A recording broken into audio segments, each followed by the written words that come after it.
So, guys, first of all, thank you so much. And before we start this session, we want to play the national anthem. Who all have joined in for this session. So, it's a big thing for us. AICPA and NASBA coming up and opening up the center in India.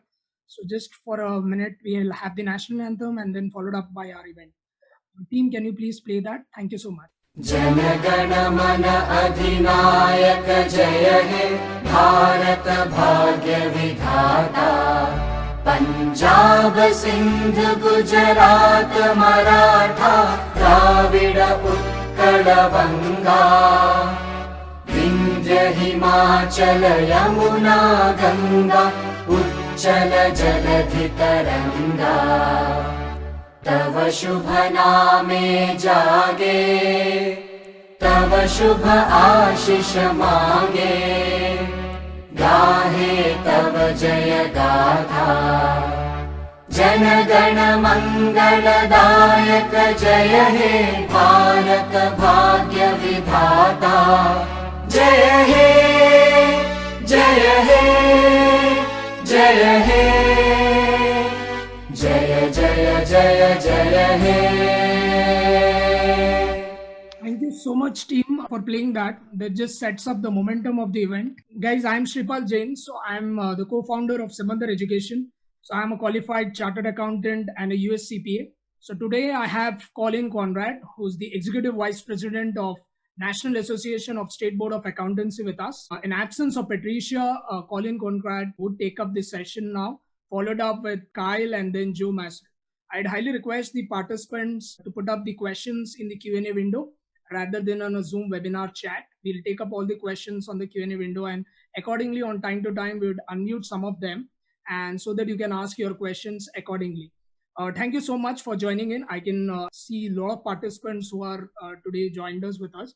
So I hope that we would live up to the expectations. And thank you so much, AICPA and NASBA, for giving us the opportunity to host.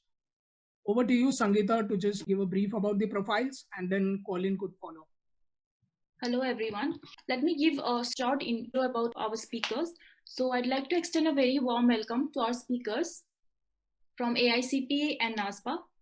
And we have Ms. Colleen Conrad and Kyle Barrier from NASBA and Joseph Matchlott from AICPA.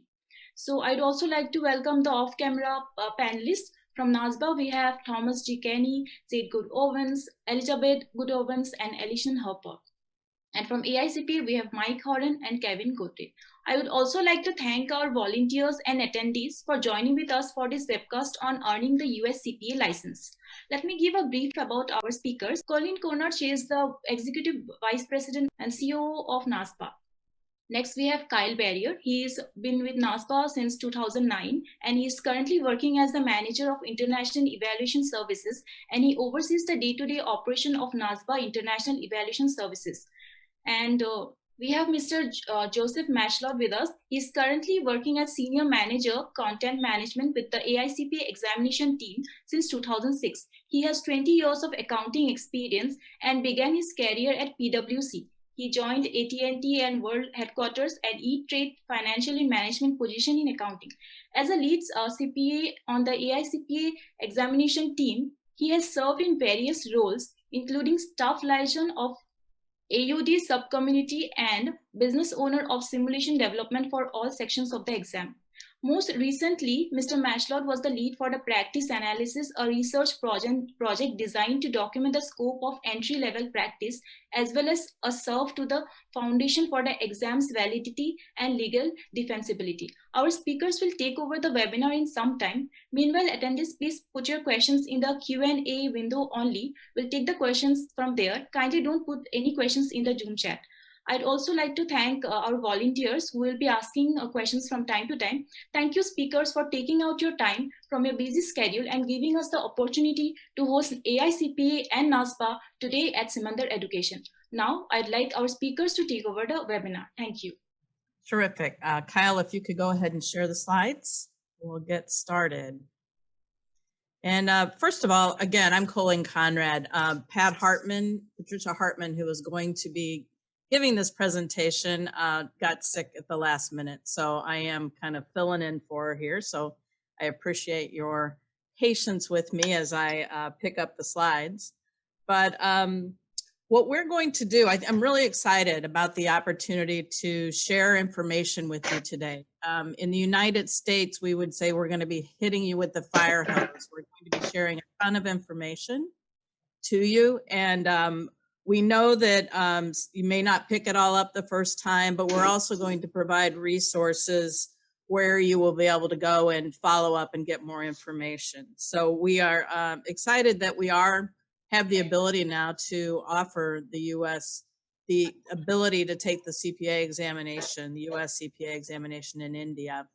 So we're happy that you're interested and look forward to working with you. Kyle, could you advance it, please?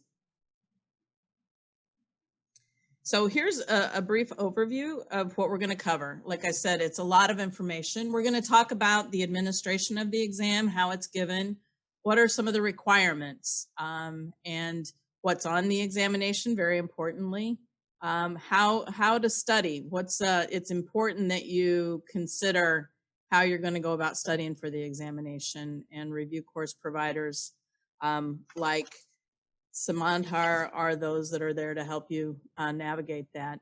We also have a service for experience verification if that's something that you might need. So we'll share some information on that.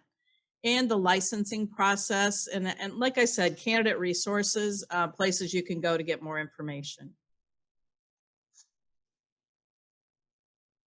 Next. So what's unusual about the US CPA examination are the parties involved. Can you go back a slide, please? So in the United States, you are licensed as a US CPA at the state level, at the state jurisdiction level. And we have 55 jurisdictions. There's 50 states and then 5 additional territories and districts that have the ability to license CPAs. So involved in our world are the boards of accountancy where you actually get your CPA license. And then we have 3 parties, AICPA, the American Institute of Certified Public Accountants, NASBA, which I represent, the National Association of State Boards of Accountancy, and Prometric, who you've probably heard of. Those are 3 parties that work together to bring the examination to you and to work with you through the licensure process for the state boards. How this works is AICPA actually writes and scores the examination. So Joe Maslot will be speaking to you today about that. He will talk about the content and skills tested on the examination and their process and how the examination can change. So AICPA plays that very important role. NASBA plays the role on behalf of the state licensing boards, that we are the body that has a database of all CPA examination candidates from all of the state boards. And we are kind of the go-between between the state boards and the other parties. So once a state determines that a candidate is eligible to take the examination, they let us know. And then we work with Prometric to make sure they know that the candidate has the authority to schedule. AICPA sends the examination to Prometric for the candidate to take the examination, receives the data back, scores the examination, and then shares the scores with NASBA. So NASBA is the body that works with all of the candidates and with the licensees on behalf of the boards. So if once you take an examination, for most states, NASBA will make that score available to you, and then you would ultimately get information directly from the state board too. So we are on the application side and on the score side. Prometric, who you would know, is an international testing company, and they have test centers in multiple places in India and throughout the world. And that is where you would go to actually take the examination. So you would schedule with them and take the examination at their test centers. So a lot of people involved, but it's worked very well for a number of years. The CPA exam, the US CPA exam, has been computerized since 2004. So we've been doing this for, you know, a long time already, computerized. But the US CPA exam has been around for many decades before that. So let's talk briefly about the requirements for the US CPA exam. And it's, there are some fundamental rules and requirements, but then there are also nuances from state to state. And that's what makes things a little challenging, but we can help you through that, and your universities and review course providers can help with that too. But we have what we call the 3 E's, or if you add ethics exams in, it's 4 E's. It's easy to remember that way. We have education requirements, and under a US, Kyle Barrier is going to speak about this in a few moments, but under the US education model, you have to have 150 hours of semester hours of education, which includes a bachelor's degree equivalent and an accounting concentration. So Kyle can talk a little bit more about that, but that is the fundamental overarching education requirement. But then different states may have requirements for different coursework, may have different requirements for different numbers of hours of accounting or business, which makes it a little more challenging, but we can help you through that. The examination is easy. It's the US CPA examination. It's uniform, whether it's given in India or in New York or in Japan. You know, it is the same examination. There are different forms of it, but it is the same examination that is given everywhere. And Joe will speak more to that in a bit. And you do, it is a 4-part examination right now. It is an audit, financial accounting and reporting, business environment and concepts, and regulation, which includes tax and law. So it's 4 sections that must be passed. The experience requirement is a minimum of a years of experience with accounting background. And this is where there's a little bit of a difference too from state to state. And this is part of why we provide the experience verification service that we do have, because some states, if you're going to be auditing, you need some additional audit hours. Some states require that a supervising US CPA sign off. Some states require that a CPA sign off. So the rules can vary a little bit there too. And virtually all states require a separate ethics exam to be taken, generally online, open book, but it's an examination that is required to be taken separately from the US CPA exam as an additional requirement to become licensed. And just a reminder that to use the title US CPA, you do need to be licensed to be able to go ahead and use that. So at this point, what I'd like to do is turn it over to Kyle Barrier and ask him to share some information about NASBA's International Evaluation Services, because I know this type of service is very important to candidates in India. Kyle? All right, thank you, Colleen. Hi, everyone. It's good to be a part of this with you all. So I'll talk about the NASBA International Evaluation Service.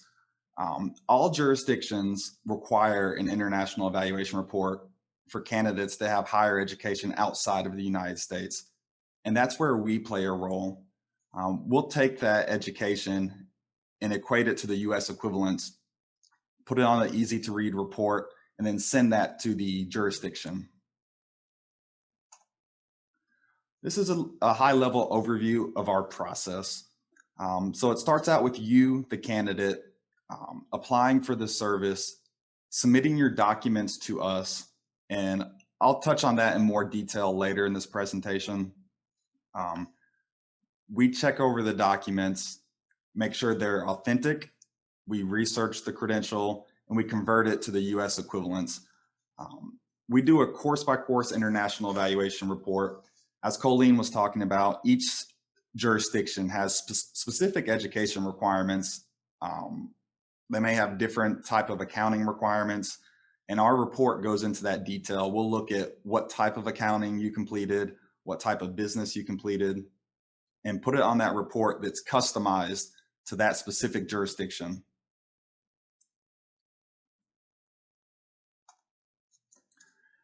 This slide is a snapshot of all the jurisdictions that we support.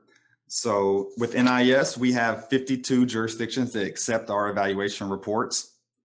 24 of those jurisdictions have named us as a sole provider. So they send all their international candidates to our service.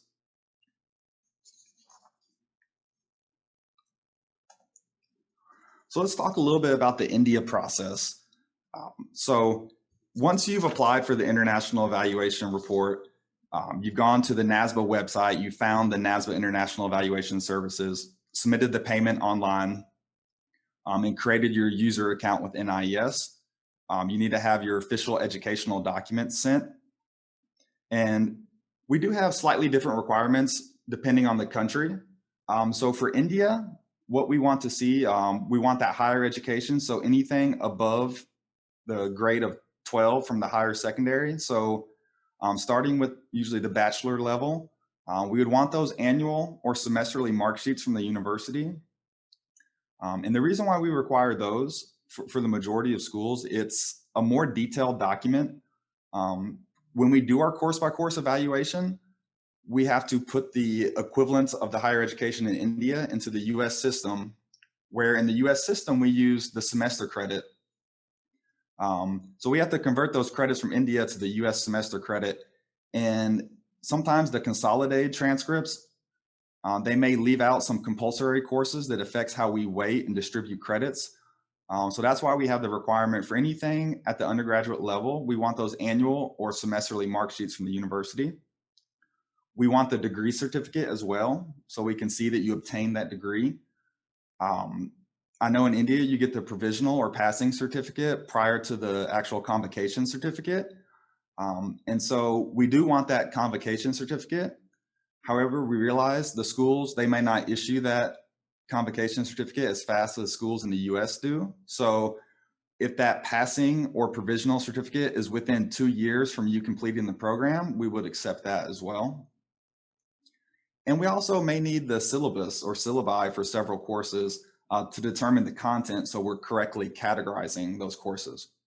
Now, we do have a large database here at NASBA from all the evaluations we've done, from syllabus from school to school. So we may have that on record, but we may also reach out to you if we need to obtain it from you to make sure we're doing an accurate report. And if you can get that on the front end and send it in, that's great as well. So let's talk about college versus university. So with autonomous schools, we'll accept those transcripts or the annual mark sheets from that college because it has the authority to issue it. It's considered autonomous. However, colleges that are affiliated will want the university to be signing off and issuing those documents. Now, the convocation certificate should always come from the university. And generally, having the university issue the documents is the best practice. However, if you have a college that's autonomous, they can also issue those mark sheets. And I know all of you are probably wondering, how can I have my documents delivered to NIES? My university, it's hard to get a hold of them, especially in right now dealing with COVID. They may be offline more. Well, we're trying to give multiple options. We don't want to just say it's one way, but there are several options. So you can have the school, the university mail the documents directly to us. You can have the registrar or controller of examinations email the documents as long as we can verify that it's an official email address from the university website. You could receive the documents in an unopened university sealed envelope and forward those to us without opening them. And then finally, we added one more option, and it's called True Copy. It's a third party out of India who will help facilitate that process for you. And they share a secure portal with us once those documents are obtained by them. So True Copy is a newer option that should actually be added to our website very soon, but we're comfortable with allowing students to start using that now if you choose to do that. So that's 4 options for you to get the documents. Hopefully one of those works out for you and you can do that. A couple of supporting documents to help facilitate the process.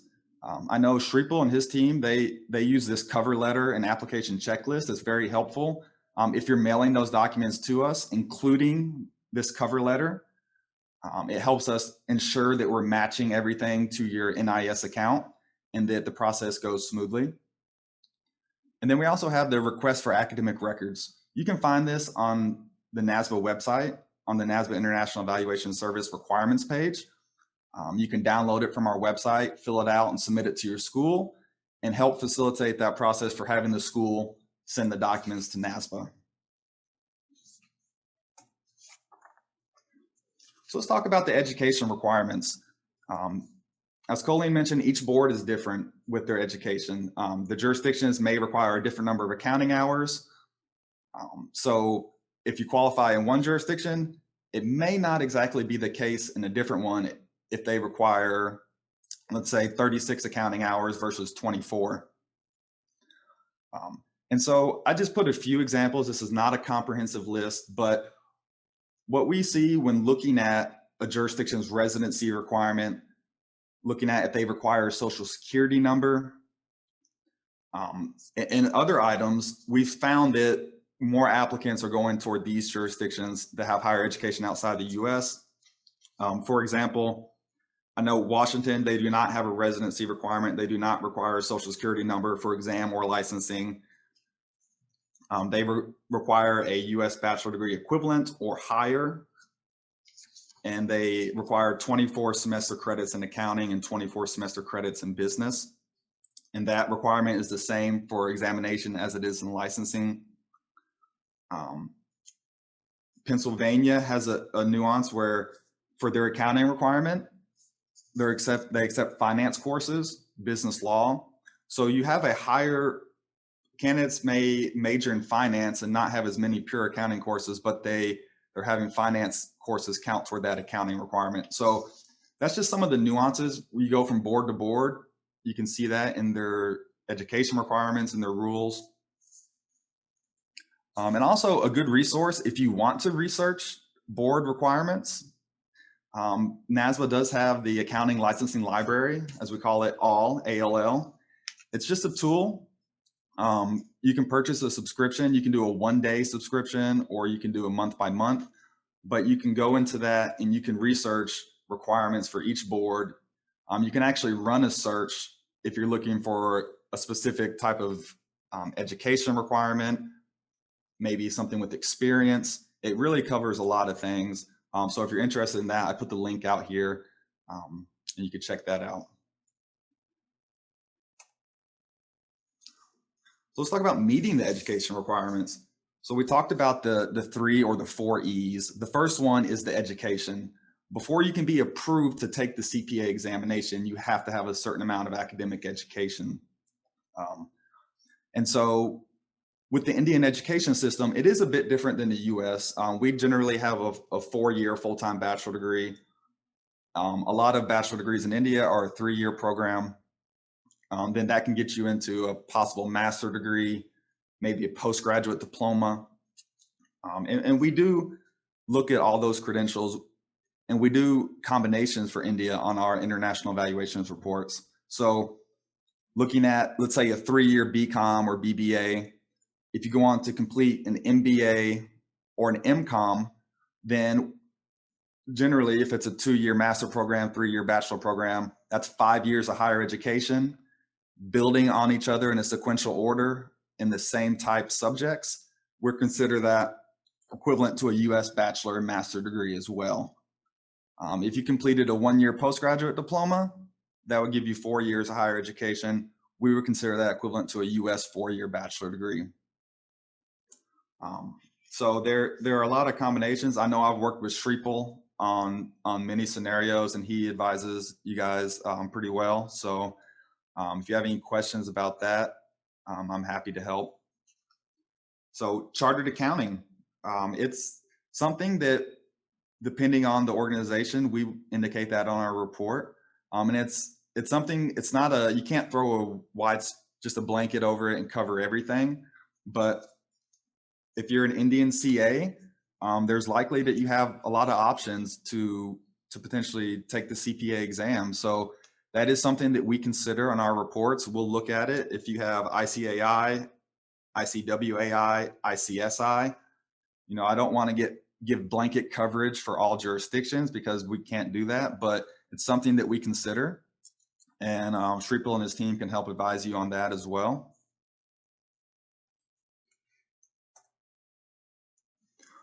So once you finish the international evaluation report process, you've submitted all documents to NIES, we finalize the report, we close your account, we send you the report, or we upload it to your user account so you can view it. We also send it directly to the jurisdiction where you applied. So your next step is to then submit your application to CPA Central if you're applying to a jurisdiction that NASBA assists.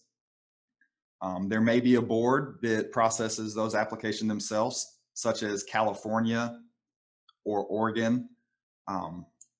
But as we call them CPACE jurisdictions, that's CPA Examination Services, we do service many of the boards, and I believe we are up to now 33 boards with CPACE.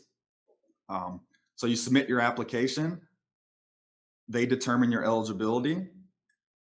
What our report does, it puts it on an easy to read template where that state coordinator or that state board can easily determine, does this applicant have the necessary education to qualify for the CPA exam? So let's say that you are determined eligible to sit for the CPA exam. You would then receive your notice to schedule. And that's where you can work on scheduling your exam with Prometric. That notice to schedule has the information on it, so you can contact Prometric and get that date, location, and time of your exam. And I know this audience will be booking an international test site, and so that will be covered later in the presentation as well.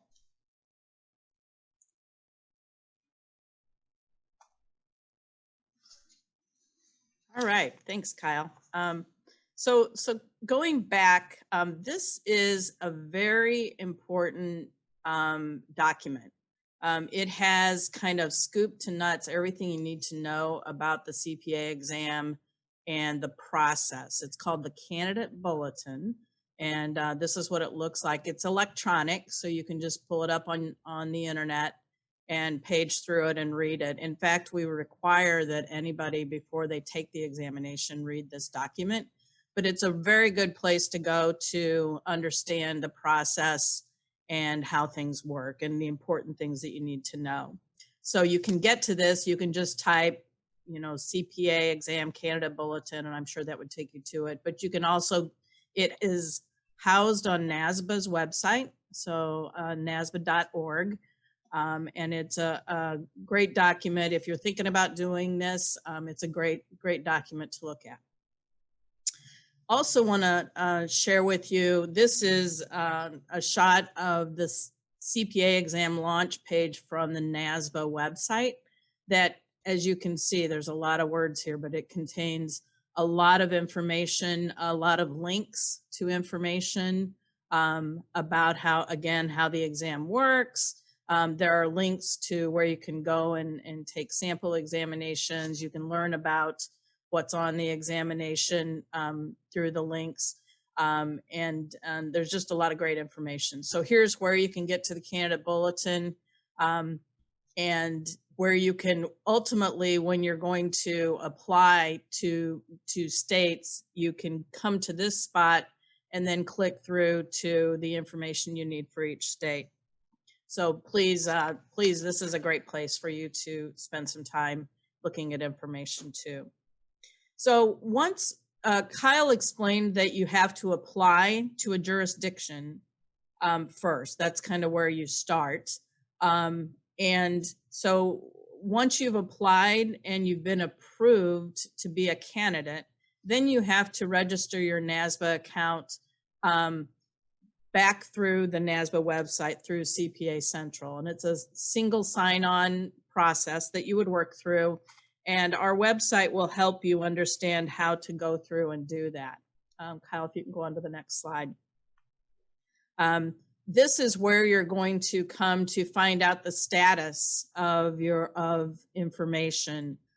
This is when after you take a section, many candidates come here to get their scores. So that's a very important place that when scores are released, candidates come and look for that information too. But I think you'll find that this website and the process to apply and sign on and then come back for information is very, very easy to use. So it looks like we're going to stop here and maybe take some questions. And I'm being new to the process at the last minute. I'm not sure if somebody's going to ask a few questions going through the Q&A, or if I should be picking some out, or how we're going to handle that. So we have few volunteers who would be taking up the questions, Colin. So I'm just unmuting some of them.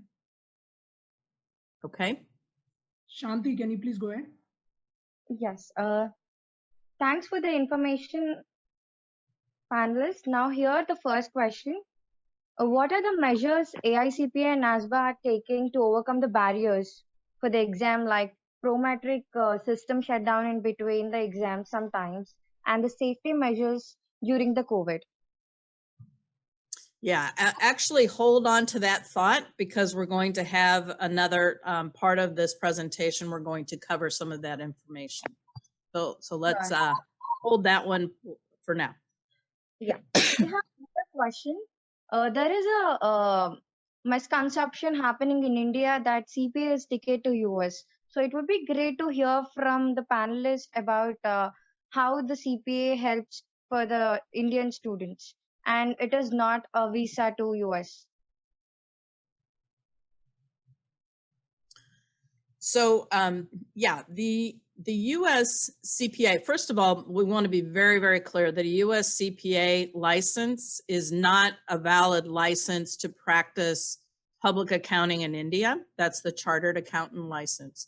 But we do have a number of multinational companies who want to hire people. The value proposition is they want to have employees who have shown their competency and knowledge with United States accounting standards, audit standards, the tax code. They want to hire people who understand and can work with these multinational companies, and sometimes the firms do too. So it's not auditing, it's not signing off on audits in India. That is the chartered accountants, and we very much respect. It's a very esteemed credential and license in India, and we very much respect that. So this is more for candidates who may want to work for a multinational company or for a US CPA firm doing work with for their US clients. It's just it's a differentiator really that everything that comes with being a US CPA. Yes, thank you for answering.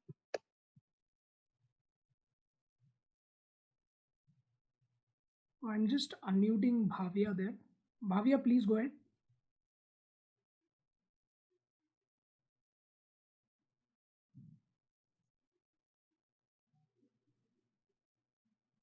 I think we lost Bhavya there. Kritika, can you go ahead? Yes, sir.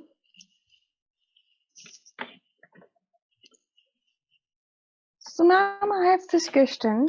What if we do not apply for license within 3 years of passing the exam? Will my credit lapse?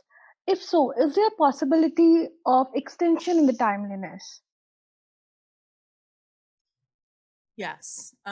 Right now, many of the state boards have said, and when you take an examination at an international test location, there is a requirement that within 3 years of passing your last part that you do get licensed. But I would always encourage candidates to be licensed, because that's how you use the US CPA title. And it proves to your employer and to maybe those that you wish to be employed by, that you have continued. We're going to talk about CPE, continuous professional education, here later in the conference, in this seminar too, about the need to stay competent. It's not just about passing an examination at a point in time, because that may show your knowledge at that point, but what about a year or 2 or 3 or 4 years later? To be a professional US CPA, you need that continuous education, and that is why it's important to go ahead and get licensed and then maintain the continuous education. So we would always encourage you to do that. Okay, ma'am. Thank you for answering.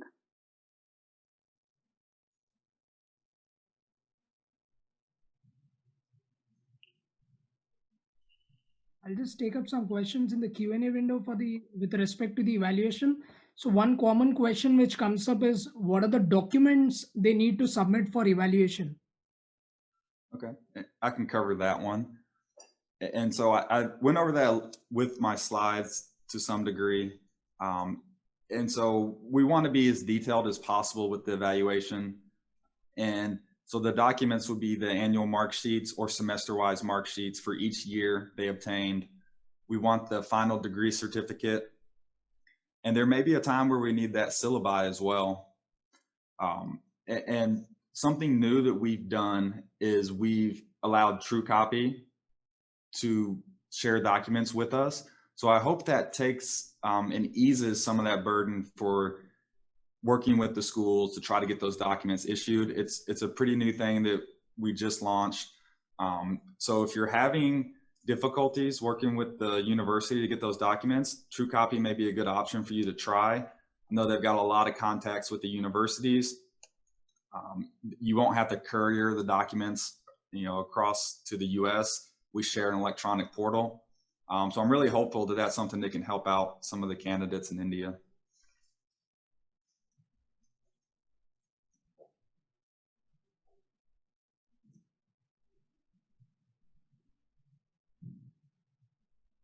Yeah, thanks, Kyle. So I'll just take one last question before we move on.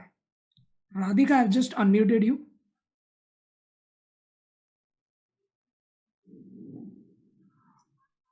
Question is, are there any initiatives being taken by NASBA to ease the evaluation process and the NTS process? Also, is there a turnaround time, that is, do the candidates need to wait for a while before getting an update, or do they need to ask for the update? So I think she's asking on the turnaround time for the evaluation. How many months it takes to get the evaluation report? I think that's how. Okay, I can cover that one. We're currently, well, there's a couple steps of the process. So you have the evaluation report, and then you have the application to the specific jurisdiction. So with the evaluation, you're sending the documents. Once we have obtained the documents and match it with your account, we're looking at around 6 to 7 weeks to finalize the report. And so it's a little bit higher than we've been in the past, and we're working on getting that hopefully down by definitely a few weeks soon. And then right now, matching those documents, it's gone anywhere from a week to a few weeks to get that match. So working on that on the front end, because that's the update that you're talking about. You receive the update once we have acknowledged the document and matched it with the application. At that point, we'll contact you and say, hey, thank you for sending everything. We're starting the evaluation process. Or it looks like we received this document from you, but we still need your University of Mumbai master documents. We only received the undergraduate, or something of that nature. So you will be receiving that update from us, whether it's you have an incomplete file or you have a complete file. There has been a little bit of a lag on the front end right now getting that matched, which is why you may be curious about that update. Thank you very much. Welcome. Yeah, I think we can move on to the next session. Okay. And what I would say is that what we should do is, other questions that we aren't able to answer during the webcast, I'm sure we can work with Simandhar to make sure that we provide other answers as needed. So let's talk about the administration of the examination. You can see this, this particular lady has a mask on, and that is our reality right now for all of us, isn't it? The Indian candidates and those in the region can take the examination. We made a decision back in the spring oh gosh, when did we announce it? 1st of April, maybe, possibly right around that period, that we were going to start allowing candidates to take the examination in India. And what we did was we said for, they could take it in June, they could take it in shorter periods, because we really, one, we wanted to help out and provide relief, because we know it was becoming difficult, if not impossible, for candidates to leave India to be able to test in the Middle East, which is where most candidates did test. So it was very important that we did this. And what we've done is we've recently announced that as of the first of the year, that the examination, instead of just being in the shorter periods that we did kind of during this pilot phase, and as we were making sure we understood how things work, we did make a decision to go ahead and open up the examination to what we call continuous testing. And I think there's a slide later on the topic too, but let me go ahead and cover it here. That means that somebody applies to take the examination in Mumbai, and they take it, they get their score, they take it in early January, and they get their score in early February. If they didn't happen to pass and they want to retake that section, they don't have to wait anymore. They can reapply through the process and then schedule to retake that exam. If they feel like, that their knowledge is still fresh and they want to go ahead and retake it, then they can. So that's what continuous testing means. It was something very eagerly awaited by all of our candidates, and we're happy to be able to provide that in India and in the other locations that you can see on this screen. So on the left, you see where the test centers are within India. There are eight cities where the test centers are located, but Indian candidates can also test at the locations on the right.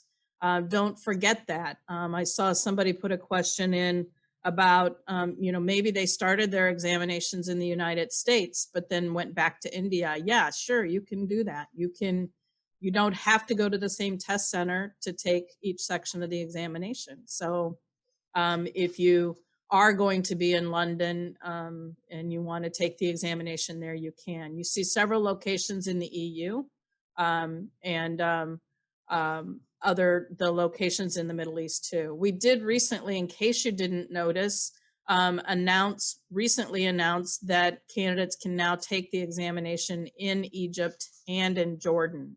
Those are new to the list as of the last month or so. So that's terrific, and wanted to make sure you realize that. So let's talk a little bit about Prometric. This is, as I said, where you go to take the examination, and you will schedule through them. And I know we had a question earlier about health and safety at the examinations, but do know that Prometric's website has a ton of great information to you to give you knowledge about what the experience is going to be like at their test center. It is also where you schedule, excuse me.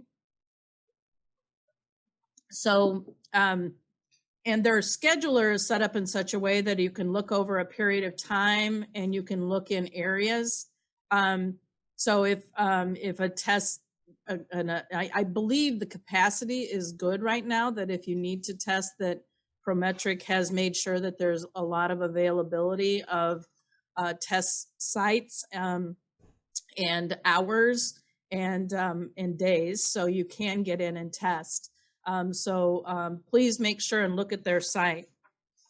When you get to the test center, you're going to find things. If you've taken the examination before, maybe in the Middle East, and you haven't finished up, you're going to find the experience somewhat different because of the COVID virus. If you want to go on to the next slide, you're going to find, of course, everybody wearing masks, and the expectation is that you will wear a mask when you test. And everybody, while they're in the test center, has to keep masks on.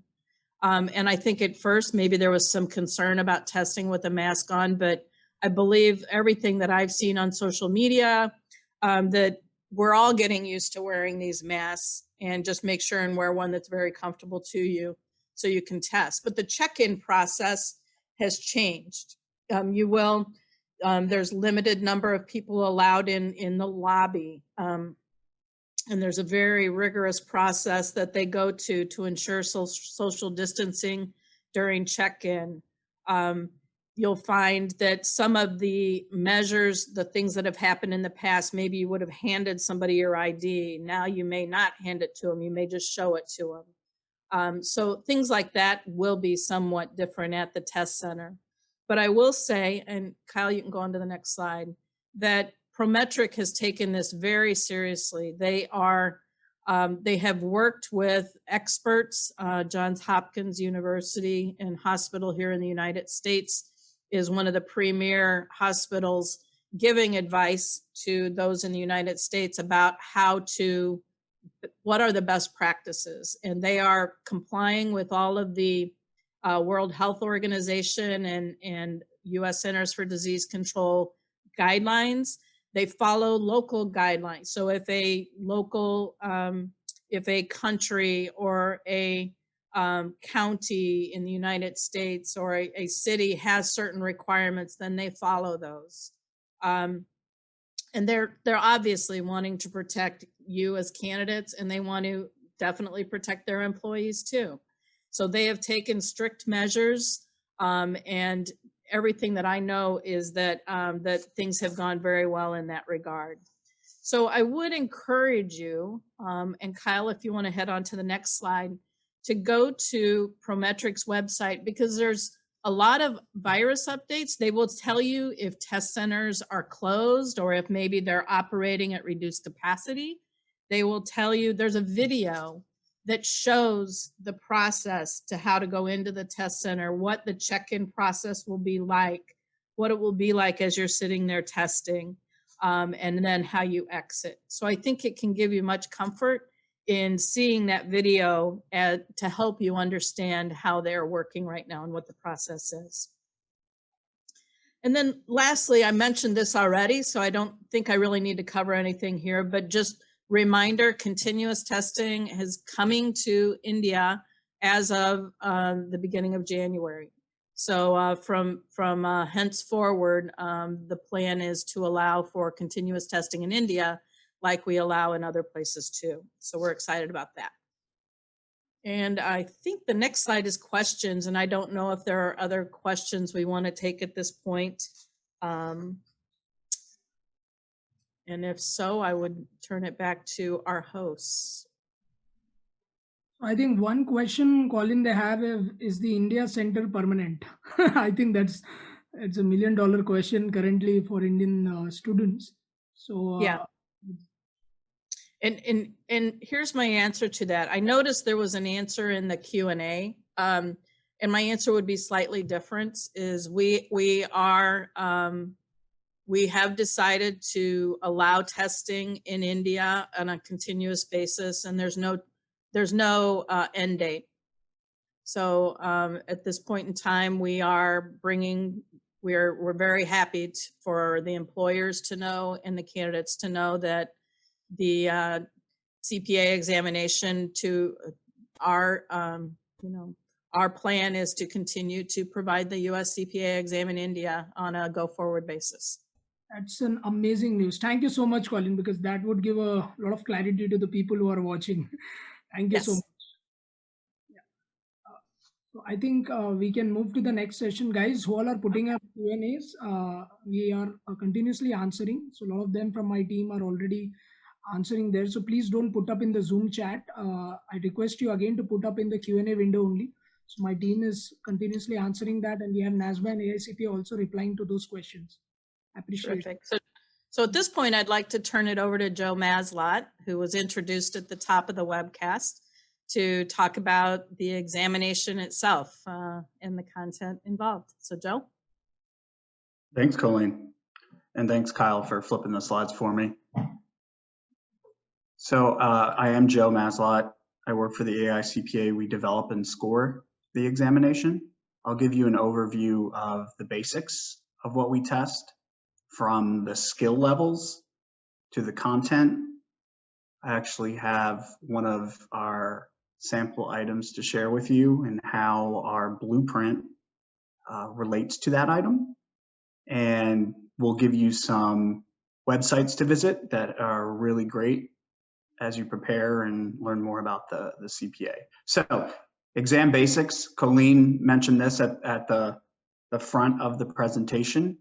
4 sections: auditing and attestation, business environment and concepts, financial accounting and reporting, and regulation, which covers law and taxation. So 4 exam sections, 4 hours each. You have 18 months to pass all sections. You need a 75 or higher on each section to receive a passing score. When you sit down in the Prometric Center to take the exam, you'll see 5 testlets. These 5 testlets, you'll see 2 testlets of multiple choice questions, and then 3 testlets of task-based simulations or case studies. I'll show you an example of a task-based simulation in a few slides. About halfway through the exam, there's a chance for a 15-minute break where your 4 hours of testing it stops. You get a break. You can always walk away from the computer without taking a break or pausing it, but that will count against your 4 hours. So about halfway through, after the first testlet of task-based simulations, you have a chance for a 15-minute break. You can forego that break or pass on the break and keep testing if you like, but that 15 minutes is there for you. Next slide, Kyle. So the exam tests higher order skills. And when I mention higher order skills, what we mean by that: critical thinking, analytical ability, problem solving, of course, skepticism, thinking about the sufficiency of evidence that you have, working through questions, and as you look toward working toward the right answer. And we also test effective communication. And I'll show you how those relate to the blueprints coming up. So the skill levels that we mentioned are those higher order skills are analysis and evaluation. And the basic skill levels you can see at the bottom of the pyramid here: remembering and understanding and application, and they build upon each other. What's good to know about the skill levels and how they relate to the blueprint, all of our content in the blueprint, and I'll show you examples of the blueprint coming up, all of the content is tagged to a skill level. And that's useful for a candidate for a few different reasons. I like to talk about 2 specific reasons. One, you can kind of estimate what sort of question you'll see on the exam. So if you see a check mark in application or remember and understanding, chances are you're going to receive a multiple choice question. We all know what a multiple choice question is. It's a stem or a sentence or 2, followed by one of 4 choices. At the analysis and the evaluation skill level, you'll likely receive a task-based simulation or a small case study. These skill levels at analysis and evaluation, tested by those task-based simulations, do a deeper dive into the associated content. I'll show you some examples of an evaluation level task statement and the associated item, the task-based simulation or case study that goes with it coming up. So what does the exam test? Where can you find that? You can find that in our exam blueprints. These are on our website. You can see from the bottom left-hand side of your slide. aicpa.org/exam blueprints. The blueprints do a few different things. It has the content, organization, and weighting. I'll provide an overview of all of the sections coming up. It has that skill level, the skill allocation and weighting. I'll show you an example of the representative tasks. The representative tasks are a function of the content and the skill level that we test at. And it's a plain description of what a candidate needs to know and do for a particular content area. And then at the back of each section's blueprints, we have the references for all the applicable content.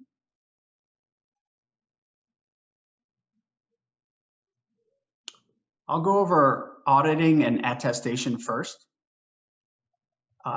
If I failed to mention, the blueprints are publicly available. You can go down and download them or print them, and they are on our website. And I just want to make sure that folks realize that they are free and available and out there for all candidates. So I mentioned the 5 testlet structure. So there's 72 multiple choice questions and 8 task-based simulations. So you'll see about 36 multiple choice questions in your first testlet. Second testlet, you'll see the other 36 multiple choice questions or so. Then you'll have 3 testlets covering 8 task-based simulations.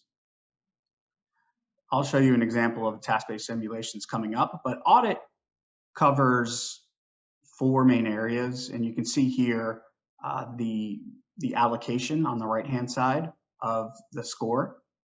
And the audit section follows the structure of an engagement. So up front, you always, of course, front of mind are ethics, professional responsibilities, and general principles. Then you get into planning and developing risk assessment, moving into performing substantive procedures and obtaining evidence, and then rounding out by your conclusions and reporting. You can see the skill levels below. And of course, when you go to the blueprint, those would correspond to the check marks.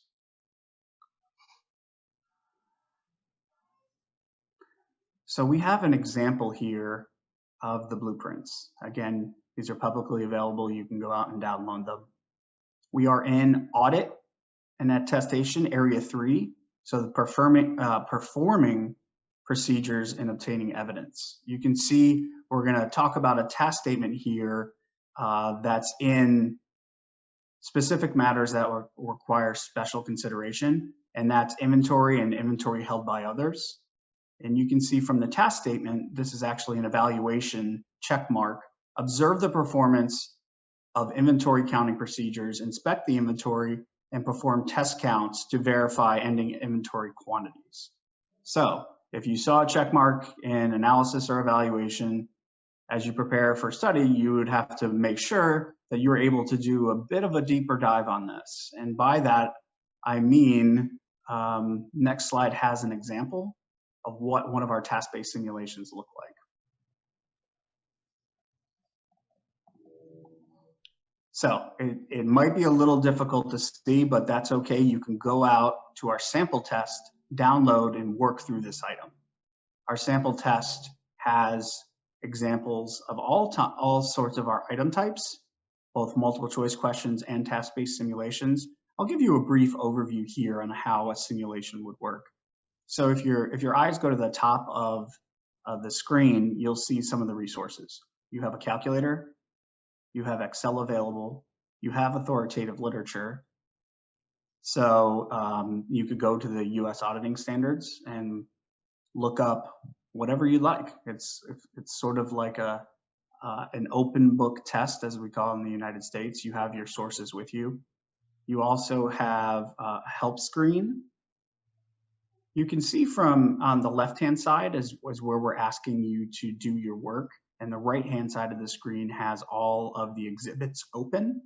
You can open and close those exhibits as you see fit. You can drag them, close them, move them, close them all, open them all as you work through your questions. If your eyes go to the bottom left of the screen, you can see cells B2 and C2 are asking for inputs.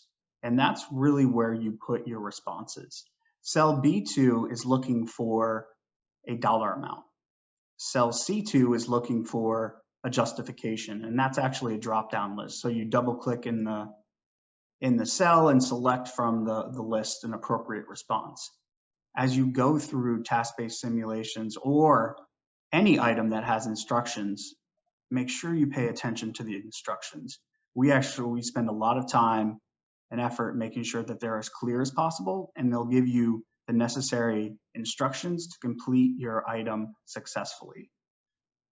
You can see here that this was a task-based simulation focusing on inventory, and really what they're asking you to do is, for a specific product line in the bottom left-hand corner, observe the documents, review the documents, and determine if any adjustment is needed to the inventory balance, and then of course that associated justification.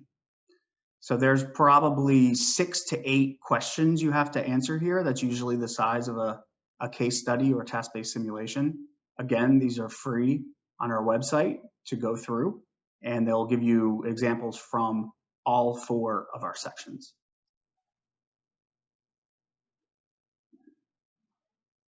I'll walk through the other 3 sections and their structure. Each section has a little bit different construction. Business environment and concepts, BEC, is really the building blocks of the knowledge that you need when performing core services of a CPA. The core services, of course, are tested in auditing and attestation, financial accounting and reporting, and regulation, which is largely taxation. So these are those foundational concepts, and you can see the content areas listed on the left-hand side here, and they cover corporate governance, economics, financial and operations management, and IT. Those are all pervasive concepts that relate to the other 3 sections. BEC is a little different because the last testlet that you'll see is written communication. And that is basically a word processor where you'll type out a response to an accounting question. What we're focusing on here are business communications. So making sure that you appropriately answer the business question in a professional format is what we're looking for. And BEC also does have 4 task-based simulations, which look and feel similar to the example that I gave before, but focusing, of course, on the content areas here. Financial accounting and reporting has the same amount of task-based simulations as the audit section. So you'll see 3 testlets of task-based simulations. You can see the areas here are bookended by the conceptual framework, standard setting, financial reporting, and then state and local governments. Those are kind of tested most, if you look at the blueprints, at the most basic skill levels. Where we really get into higher order skills are the middle 2 areas, financial statement accounts and select transactions. You can see from the allocation, that's where a bulk of your weight comes from. Those sections also have a lot of the higher order skills. So going to the blueprint, making sure you can do a deep dive on those select accounts or transactions will become really important when you take the FAR section, especially the task-based simulations or case studies.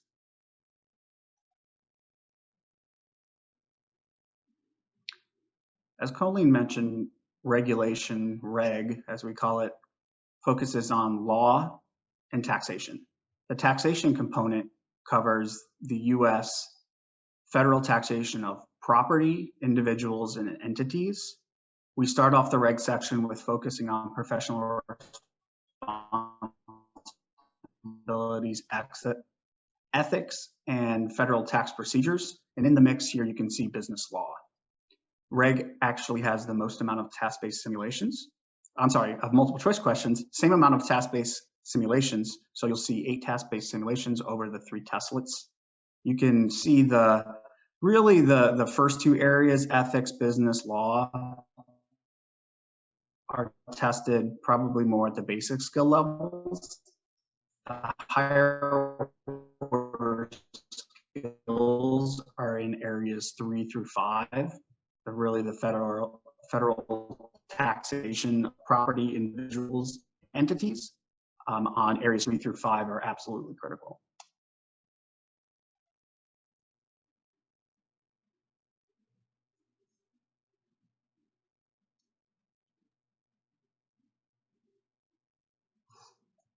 We have some changes coming to the exam.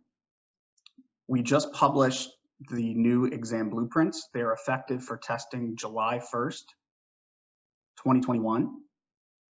The changes are a result of a study we did in 2019. The focus of the study was to determine the impact of technology on newly licensed CPA practice. The highlights of those changes you can see at the bottom of your screen.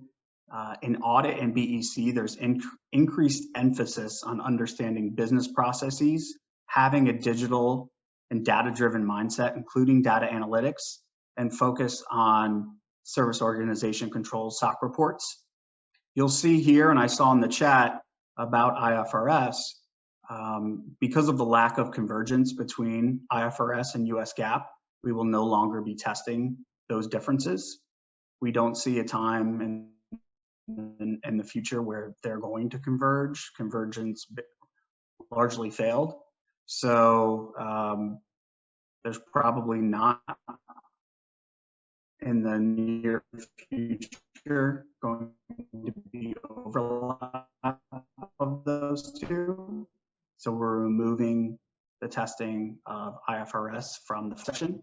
In the rest of states made state tax returns, the exemption is so large that a lot of newly licensed CPAs would never encounter a state taxation. Now, we monitor the exam, of course, and pronouncement changes, and that's done on a yearly basis. So we will always update folks with at least 6 months notice of any content changes for the exam.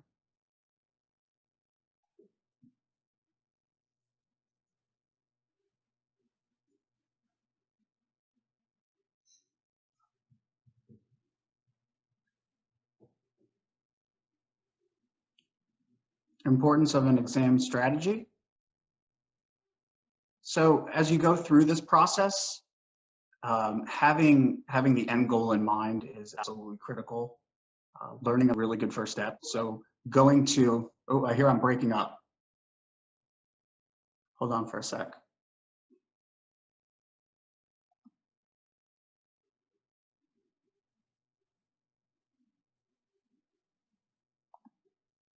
Okay.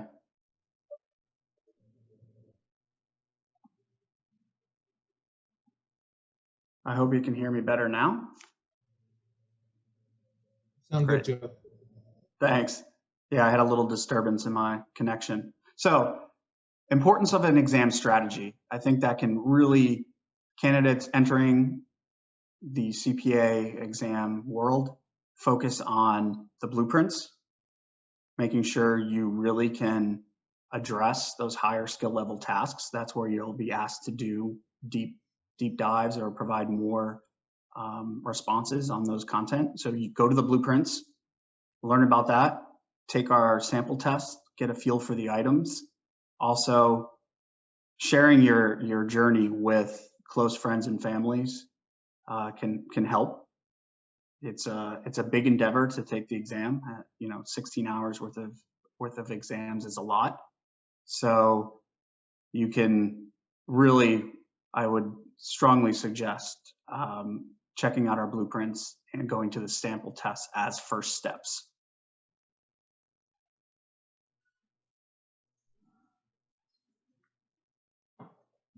Questions? Okay. So I'm just unmuting Abhi there. Abhi, please go ahead. Hello, Joe. Hello. So my question is that there is a propaganda going in India that there is one more section adding to the CPA curriculum, and it's going to be 5 sections to pass CPA from 2024. And how far is it, like, right? That is true. We're exploring, it's called CPA Evolution. You can actually Google CPA Evolution and see the latest on that process. And it will actually, the current goal is to remain 4 sections, but you would focus on a common core of exams and then select one discipline to show deeper knowledge. So actually the model is meant to be a little bit more flexible for those choosing a specific path. So if you're going the technology route, there's a route for that. If you're going financial accounting, there's a specialty in that. And if you're going taxation, there's a specialty in that. So it's meant to be a little bit more flexible and acknowledge the differences in the profession. But we are trying to keep that currently as 4 sections. Thank you. Thanks for the clarity. You're welcome. Yeah, I've unmuted Shanti. Shanti, please go ahead. Yes, there is a popular question from the students that does AICPA have a mock exam? If yes, do the candidates require NTS to appear for that? I'm not sure I understand that question. So he's looking for the mock test. So do AICPA have the mock test? Yes, we have a practice test out there. The example that I showed in a few slides ago is actually from that sample test. And the sample test has both multiple choice questions, our case studies, and is broken out by each section and ties directly to our blueprints. So if you Google AICPA CPA exam sample test, you'll be able to get there. Okay. And what is the uniform CPA exam and how the written communications are evaluated? I'm sorry, you'll have to repeat that one. Okay. What is the uniform CPA exam and how the written communications are evaluated? Because I'm not as sure we I know, understand that question. So the Joe, question she's asking about how written communications are evaluated on the exam. Gotcha. Thank you, Tom. So written communication, they are scored looking for business communication. So it's not necessarily a measure of how correct you are on the content. You have to be on topic, of course, but the main focus is on your business writing. So making sure that there's a proper introduction, structure, and conclusion is where you would like to focus. And that's only in our BEC section. And to clarify my response before, we do not release questions from prior exams. We have that sample test out on the web to give an overview of some of our items, but it does not include all items from previously administered sections. yes. Where can the students find recently released AICPA questions?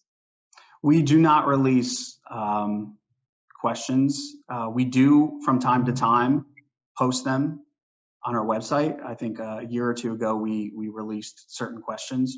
We do license questions to review course providers or tuition providers in the UK, as it's called, and they have some of those questions. So they're out there, but we do not, as practice, release all questions of previously administered exams. Okay. Also, there is a popular question regards to the simulation that we all aware there are like 6 or 8 questions in one simulation. Let's say the student has answered 3 right out of the 6 and 3 are wrong. So how the simulation will be scored? Whether we will be given 0 for the whole sim or else partially scored for that? It's the simulations are definitely not an all or nothing proposition. There's chances to earn individual points. You can get parts of it right, you can get parts of it wrong. Okay. Thank you for answering. Thanks. No problem. Yeah. Yeah, Bhavya, I've just unmuted you. If you could go ahead. Uh, Hi, Joe. Hi. So my question is related to the MRAs. Can you throw some light on the MRAs between the AICPA and other countries, and especially with CPA Canada? Yeah, our MRAs. Joe, I think there's going to be, there's slides coming on MRAs. Ooh, thank you, Colleen. Appreciate that. Colleen will cover that. Okay, fine. Sure. That's my favorite answer so far. Thank you. Joe, so my other question is, what are the requirements if someone want to open a CPA firm in India? I do not have the answers to that. I do know that the US CPA is not intended to license folks in India. Okay. Okay. Thank you, Joe. You're welcome. Thomas, do we want to take any live questions? Because I've seen that you have kept there. You marked some of the questions, Thomas, in the chat window, in the Q&A window. So do we? Yes, we can if you'd like to. I left some live because they were asked multiple times. So I thought it would be good. And I know that it may be good for others to hear the answers as well. Okay. So you can bring them up to our panelists if you'd like, if you want to read them. Yeah. So is US GAAP going to be completely replaced by IFRS? Is the question, Joe? Absolutely not. I've commented on this before. There was for a little time, we tested differences between US GAAP and IFRS on the exam due to lack of convergence between the two. There does not appear to be that happening. So US GAAP will be the focus of the CPA exam. Okay. One question is the Excel the same what it is being given by the review providers or the AICPA? Is that, I think I'm not so clear on the question. I think they're asking on the Excel functionality. Yeah, it's a full version of Excel, so it should be very comparable to what's on your computer. It should be a seamless jump from what you have in front of you to what's on the exam. Okay, how the credit can be measured in task-based simulations when few questions are wrong in simulation? That was back to the question before. Can you get essentially partial credit in a task-based simulation? The answer is yes. You don't have to get it all right to receive credit. There's chances for you to earn partial credit or get half of the questions right in a task-based simulation. So it's not an all or nothing proposition.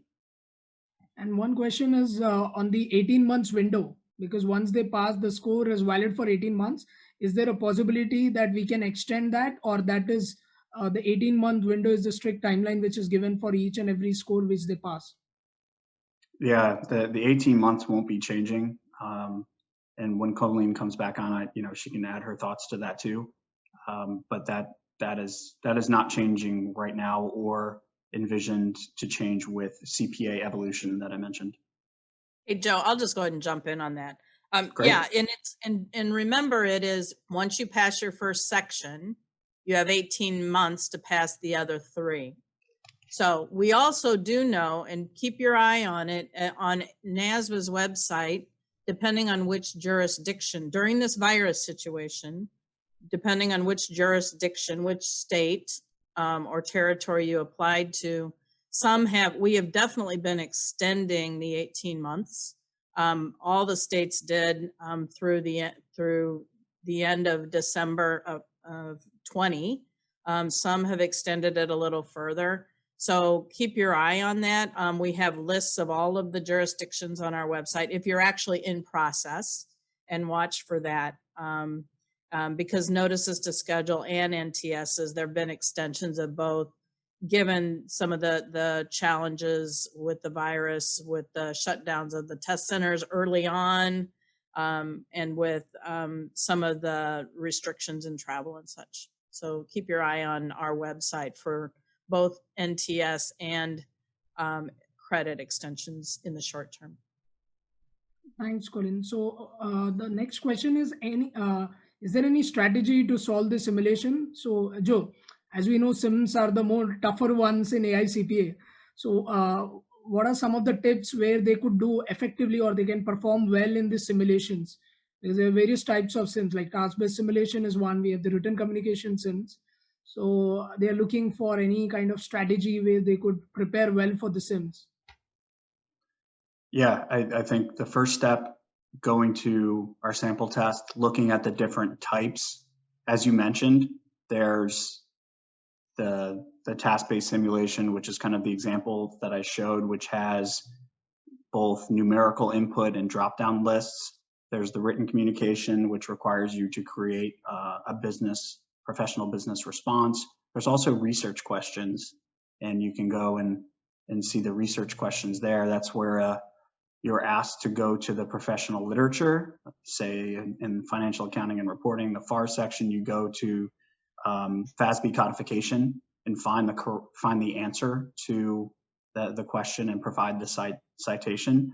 My biggest tip for task-based simulations, look at the instructions and make sure you're following the instructions and what it requires. That will really help, making sure you provide us with the information in the correct boxes. Okay.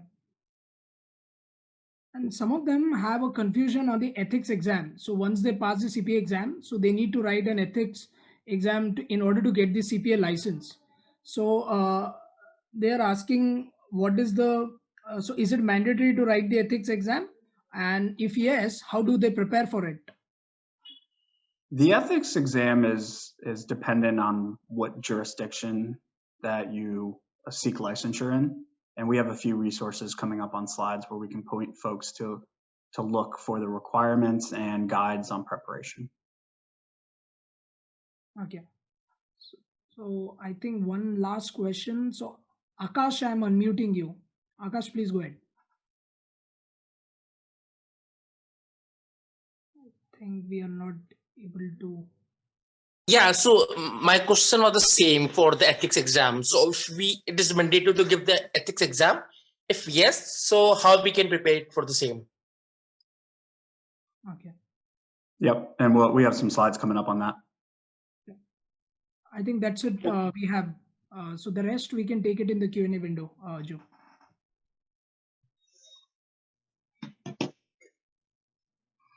So I'll go through briefly some of the candidate resources that we've talked about. Some of the sites are good for looking at especially the ethics question, what's required, and what you can do to prepare. So the AICPA and NASBA are on all the normal platforms here: Facebook, Twitter, LinkedIn, Instagram. That first one, AICPA.org/CPA exam, is where you can go for the blueprints, where you can go for the sample test.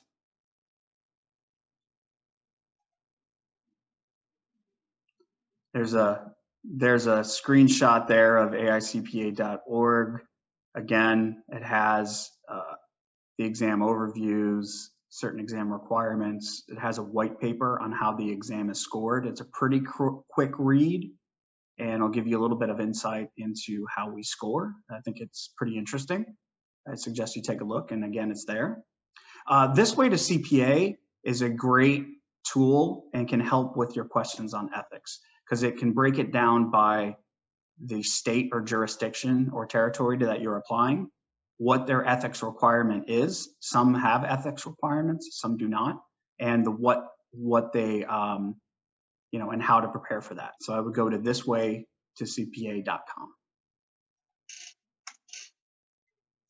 You can see going left to right here, AICPA has a CPA exam candidate group. It has a lot of members, and it's exam news and updates straight from the AICPA. And then if you really want to go deep on the CPA exam, get a lot of information, you can check out our podcast, Next Stop CPA. We have episodes each month, and we have interviews with folks from the CPA exam staff, from NASBA, and it gives you kind of good insight and some tips on what you can do to help prepare for the exam. Colleen, I'll turn it to you. Terrific. Thanks, Joe. So this slide is sharing with you some examples of emails that we send out. And we send these directly to candidates who are in the system and who are affected. And they can be targeted. So say something is happening specific to India, we would have sent an email to candidates in our system who have notices to schedule or who have applied for the examination. And we send those directly to you from NASBA. You can see some samples here, like score release timelines. What's up with the test centers when we had some disruption at test centers, and as I mentioned earlier, we had new protocols for checking in and how things would happen at test centers. We provided that directly to the candidates. So please know that you are, if you're in our system, you will be getting these emails. Say we're going to open in new international locations or things like that. So please watch for that. I would also encourage you, and Kyle, you can go to the next slide.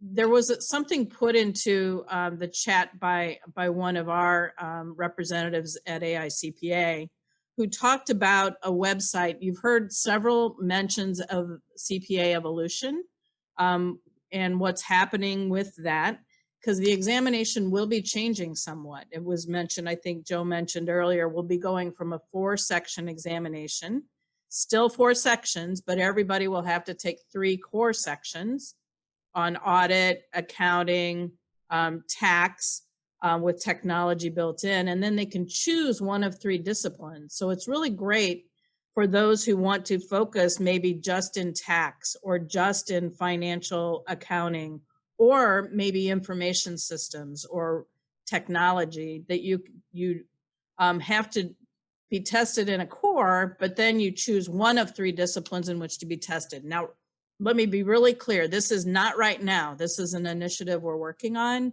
but that examination is set to, we plan to switch over to that new licensure model and new examination in January of 2024. January of 2024. So it's a ways off if you're thinking about it, but for those in the system now, you would just continue testing as normal.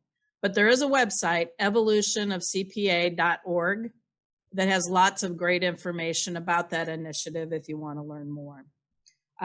So anyway, this is the NASBA website. We've already shown you that it's out there. I would also like to take a moment as we go into the next slide to make sure that we're clear that you apply for the US CPA exam, you're given a license by a state or territory, and you choose the one, since you are not in the United States, the one that you want to apply through and get licensed in. But do know that that license is portable, meaning that we have what we call mobility in the United States. So if I'm licensed as a New York CPA, I can work in other states in the United States. And for most CPA firms in the United States, there is what we call mobility also. There's also a concept of reciprocity, not to get too deep here, but if I get licensed in one state, I then can transfer my license to another state if I meet certain criteria.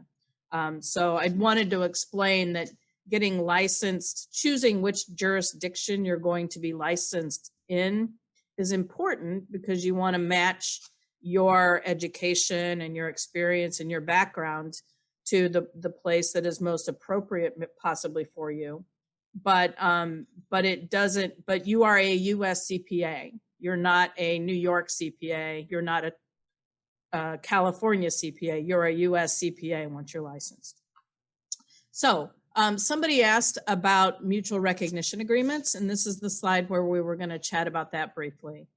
There is, we showed you the candidate bulletin earlier, and there's also a separate candidate bulletin for what's called IQEX, which is the International Qualification Examination.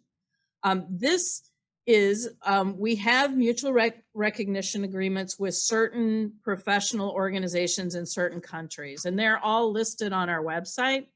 But briefly, the Canadian CPAs, CPA Australia, New Zealand, Hong Kong Institute of CPAs, Ireland, Mexico, Scotland, and South Africa. And then you can go to our website for the specific professional organizations. And the concept is, I will use Canada as my example. If somebody is a Canadian CPA and they wish to become a US CPA, they can utilize this mutual recognition agreement to get there. And what they have to do in the United States is take this IQEX examination, which is the regulation section of the CPA examination. You would be tested on United States tax code and law and business law in the United States, and then meet certain other criteria. But it's not a substitute to become a US CPA if you're not already a professional accountant that is treated as equal or mutual through the MRAs. So we did want to share that, and you can go to NASBA's website, look at this candidate bulletin, which can provide that information to you. It is mutual, so a US CPA can become a Canadian CPA by meeting certain requirements that are not, don't include taking the entire Canadian CPA exam as an example too. So it's reciprocal. So we also have, just like Joe talked about with AICPA, NASBA also has Facebook, LinkedIn, Twitter, and Instagram accounts, and we have many folks on all of those. If you want to go ahead and click again, Kyle, you can see the numbers of members we have that have signed up for each of those platforms. And I really encourage you to join these, because this is how we get information out, and we share information, and we do it quickly. So if you're not already an applicant and you're not already kind of in the system, this is how you're going to find out if something is changing in a country, or we're adding new countries, or we're talking about changes to the examination. These are the ways to do it, through NASBA's and AICPA's social media accounts. So please do join, and it's easy to do and easy to follow. I know a number of you have. This is the number of members and comments and posts and reactions we've had on NASBA's CPA Exam Candidates Forum, which is a Facebook group. And I know a number of you are on it because I'm a member of it, and I follow it, and I see the questions, and I see the comments. I see the excitement when it's time for scores to be released, and everybody waiting and encouraging each other and congratulating each other when they find out they pass sections, but also getting a lot of tips about how to study. And it's just really encouraging. And I think you'll find, if you join a forum like this Facebook forum for NASBA, that you'll find out a lot of great information. So let's speak briefly. I've talked about the fact that this is a license. It's not just an examination to take. To be called a US CPA, you need to get the license. And I know that some folks say, well, I don't know how, there's an experience requirement that is not, I would say it's not real tight. I mean, you can get your experience in a company or in a firm or otherwise. It's not that hard to get the experience because it has to be accounting related. But you do have to have it signed off on, and you have to have that experience signed off on. So I did want to let you know we have a service, and Kyle is going to chat briefly with you about that. Thanks, Colleen. And we recognize that the experience part, it may be more difficult to have a licensed CPA sign off on your experience. And one of our goals is to make the CPA credential available to both domestic and international accounting professionals worldwide. So NASBA's, one of our latest efforts is the experience verification service. So I'll go over some of the requirements in order to apply for the experience verification. Candidates have to pass the US CPA exam. You have to meet the specific jurisdiction's education requirements. And then you have to have the 1 or 2 years, depending on the jurisdiction, you have to have that work experience. If you have that, you can apply for the service. And what the experience verification service will do, we'll look at, do you have all that criteria? We'll check and make sure that your work experience is authentic. We'll check with your employer. We'll schedule a video conference with a licensed US CPA. And what that video conference will do, it'll be an interview conducted by that CPA, and it will review your work experience. And some applicants, if you apply for this service, maybe you obtained additional education after you pass the CPA exam. I think as we all know, some jurisdictions maybe they allow you to take the exam with 120, but when you go to get licensed, you will need to meet the 150. So if you are bridging the gap and taking additional education, maybe while you're taking the CPA exam or after you pass it, you can get an updated international evaluation report during this experience verification process. Let's go over the flow of experience verification. So you'll be in contact with NASBA. You can go to our website and find experience verification under licensing. We'll have a client manager guide you through the process. Like I said, they will look at your work experience. They'll contact your employer, and they will, make sure that you've obtained the appropriate hours and have the work that's needed. They will set you up with a licensed CPA so you can have that video conference, and they'll have that interview with the CPA. Once all that has taken place, we'll get the report back from the CPA. We'll include all of your experience. We'll put it into a report for the jurisdiction, and we'll send it directly to the jurisdiction where you're applying. Now, this is not something that all jurisdictions offer as an option. If you look at this chart, you'll see the US states or the jurisdictions that allow this service. So right now we have 10, and there is potential for more in the future. I can't really be certain on that, but this is where we're at right now. So if you applied to, let's say, Montana or Washington, New Hampshire, the experience verification option is viable for you if you need to go that route. So now we'll talk about continuing professional education, and I'll turn it back over to Colleen to go, to Joe to go over this. Thanks, Kyle. So as Colleen mentioned, the CPA is a license, and CPE is required for CPAs to maintain your knowledge or improve knowledge or professional competence to perform quality professional services. So this is required. You usually have to report your hours around every 3 years. Generally, it's 120 hours over those 3 years. And as a CPA, you're responsible for complying with all of the CPE requirements for your state board or any other membership organizations that you're with. Again, it varies the amount and the type of hours that education hours that you get vary by jurisdiction. Going to that state board and learning about where you'll be licensed and those requirements is something that's really important once you get your CPA license. And CPE is offered by the AICPA, the American Institute of Certified Public Accountants, and other organizations.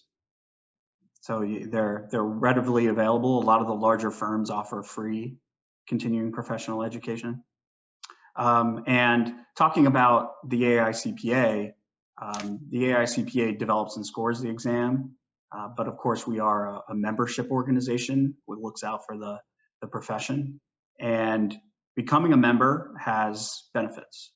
Those benefits include subscription to Journal of Accountancy, discounts on continuing professional education, discounts on conferences, discounts on publications, access to credentials. One of those is the Certified IT Professional. You can go out and Google that and see what that's all about. We do have two types of memberships that might interest folks on this call. We have a candidate membership, those actively testing, and we have student memberships.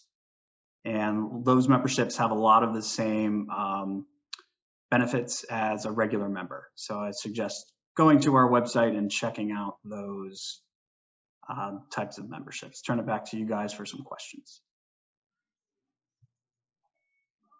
So, Kyle, there is a question for you. So, in our Chartered Accountancy of India, we have articleship.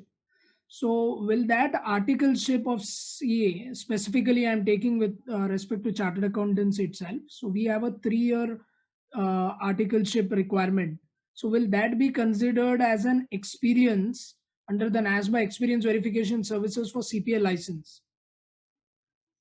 Well, and Shripal, I may not be able to give an exact answer on that, because what the experience verification does, it deals with your experience working for a company. So the articleship seems very similar to an internship. Yeah. And that, I don't think you would be considered a full-time employee of that company.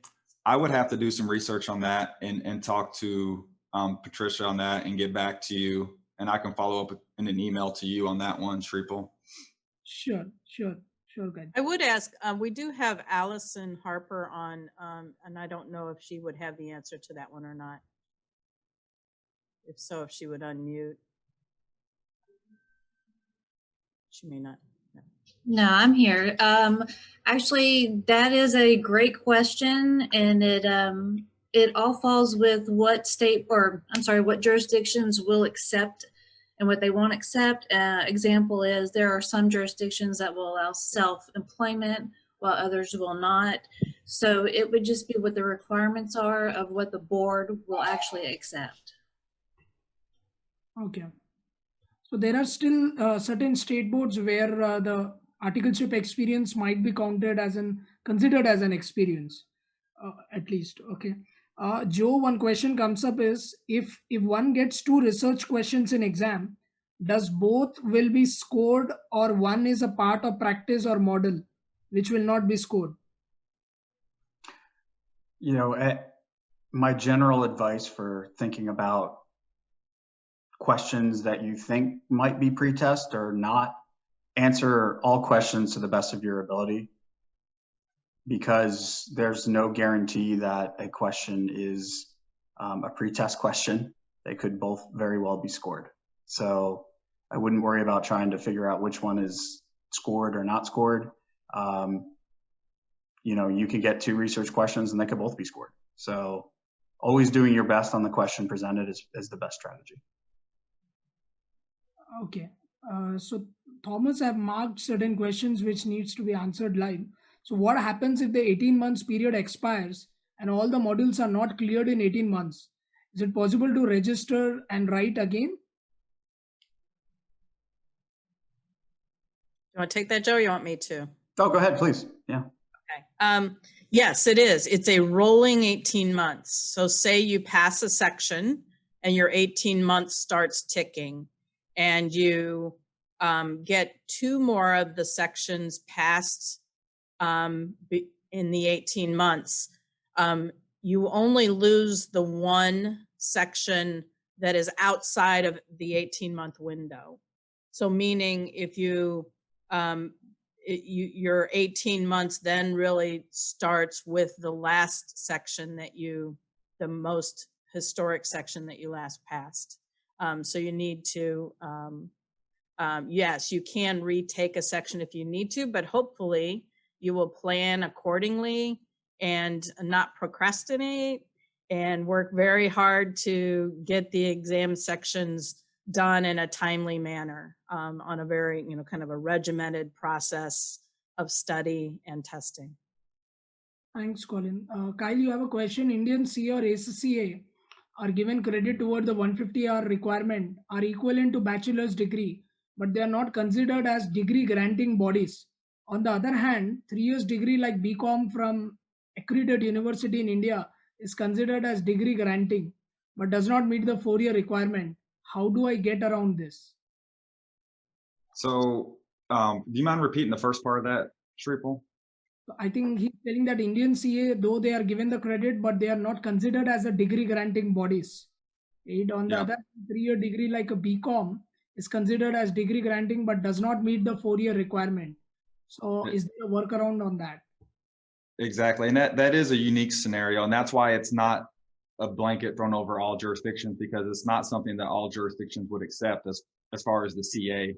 However, looking at ICAI, they're not accredited by the UGC like you may see a lot of the universities. So that is a difference. It boils down to the BCom. It's a full-time 3-year program. So looking at it on a course-by-course basis, we're not giving it the 4-year bachelor equivalence. But if they have both credentials with the CA, the CA is adding to that, and we will add those credits on for certain jurisdictions. So, I mean, I don't know if there's a way to get around that. They can both potentially get credits and complement each other. And that's what we'll provide on our report. So I think there are states that you've seen and people have seen that if you have both, there's a very good chance you might have sufficient education to qualify. Okay. Is there any feasibility to expand AICPA scholarship to international candidates too?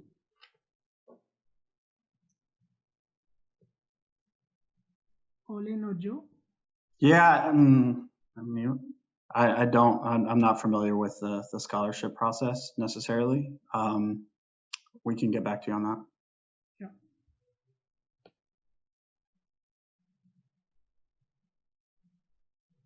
Okay, is there any email ID? I think we can take that up. Thomas, did you mark any further questions? Because I'm not finding it. No, I think in general, there are a lot of questions of candidates and their requirements. And Kyle did a great job answering that last question. And I guess, Kyle, if you could just let everybody know what is the process if they're not sure of whether they have enough credits.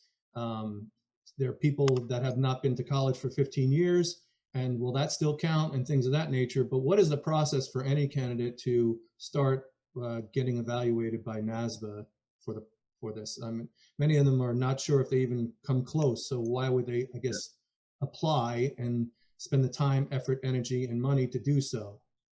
Definitely. So I think there's a number of questions in the chat throughout the day.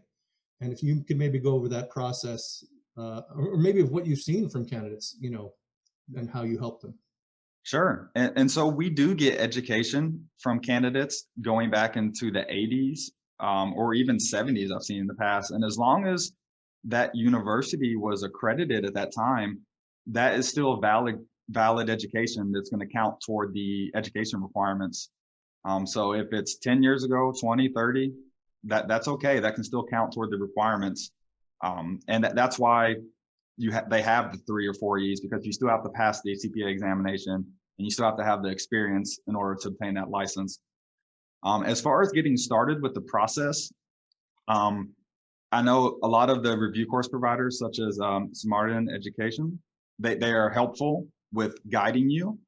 But we also have a service. There's a couple ways you can go. We have an undecided evaluation service where we equate your education to the US equivalents, and then we compare that with all jurisdiction requirements to try to find a match in order for you to get started with that process, and we can help guide you as well. You could also get the evaluation report for a specific state, and I know that the CPA Examination Services Department offers what they call an advisory evaluation, where you're not having to actually pay all the section fees for the CPA exam. You're not having to pay the exact first time application fee, but they can evaluate and determine your eligibility and give you an exact answer on if you meet the requirements, or if you do not, what are you missing, and send that to you so that you know if there's a gap. And that's called the advisory evaluation with the, you can get to it by CPA Central, and it's offered by the CPA Examination Services Department. One question comes up, Kyle, is does NASBA accepts provisional certificate on exceptional basis if the university has not held convocation even after 2 years? So we could be open to that. And that's something that could possibly come up on a case-to-case basis. We may need to get confirmation from the university on that to make sure that if we had a letter from the university, they haven't had a convocation, we could definitely accept a provisional certificate in that circumstance. Colin, you have a question. Is there any retirement age in CPA? Heard from one review service providers that 50% CPAs are retiring. How is that possible in case of licensors profession? I'm sorry, could you say that again? Is there any retirement age in CPA? Heard from one review service provider that 50% of the CPAs are retiring in US. And I think that's the logic of having a license, of that 3-year rule, that they need to pass the exam and apply for a CPA license. Was that on the same logic, or how is that possible in case of licensors profession? Yeah. So first of all, there's no hard retirement age for a US CPA. I will say some of the large multinational, the large international CPA firms, some of them have mandatory retirement age just as a firm policy. But there's no, and there are a lot of US CPAs still practicing into their 60s, 70s, and sometimes 80s and more. But I guess the question probably is coming up as a result to getting sign off on experience. And like we've said, it depends on the state. It can be, if it has to be a supervising CPA, then it could be somebody, it doesn't have to be a partner. It could be a manager or a director in a firm, or somebody that has worked with you and can vouch for your experience. It doesn't have to be the most senior people within an organization to do that. So that does allow some latitude, and that's where it may be good to, as you're determining which state you want to apply through, to look at the rules about whether it requires a supervising CPA or just a US CPA to sign off. Something to be careful about if that's a situation in which you find yourself in, that your CPA is no longer licensed. So there's a question like, so I think I'll just tweak that. So CPAs in India can still practice. If not, they can't sign the attestation services. They can still do if they are not Indian chartered accountants. So Colin, do they have that? Can they open the firm in India and still sign off the US companies sitting in India, or is the location mandatory to sign the financial statements? No, the US CPA firms are not recognized as such in India. It's chartered accountants and chartered accountant firms that have to sign off on audit and attestation work. So, and we are not, there's no expectation of individuals opening US licensed CPA firms in India. Okay. So if there is a US client, which is a subsidiary which is coming up, can they still sign the statement sitting in India, or it's not? I do not know the answer to that. Where they're physically sitting versus where the work and what office it's being done out, I do not know, and I do not know the rules of the chartered accountant's profession in India to know what would be acceptable versus not. So I can't answer. So guys, I think just for clarification, it's better to take always the approval from Institute of Chartered Accountants of India, and then try to do the practice or whatever the audit clients if you're getting it from outside India. I hope that clears. So Kyle, will US CMA carry any credits in evaluation purpose in near future, or is it still that US CMA will not be getting any credits? Yeah, we do not plan to give academic equivalents of credits for a US CMA credential. So that would be a professional qualification, and it's also located based out of the US, even if you may take it from overseas. So that's something we're not giving equivalents on our reports. Okay. Okay. So I think we are mostly done with all the questions. I hope. So one last question is, will AICPA accept ACCA qualification just like Indian Chartered Accountants, or ACCA also doesn't get any credits? Kyle? That's correct. That's something that we're not currently awarding credits for that professional qualification as well. So you will not see it indicated on our reports. Yeah. So Colin, one more question on the CPA license, sorry. I don't intend to involve in any attestation services and only do the review services. Do I still need the license, or I can skip the license? It depends on where you are. Again, if that's, I hate to punt, but I do not know the rules of ICAI.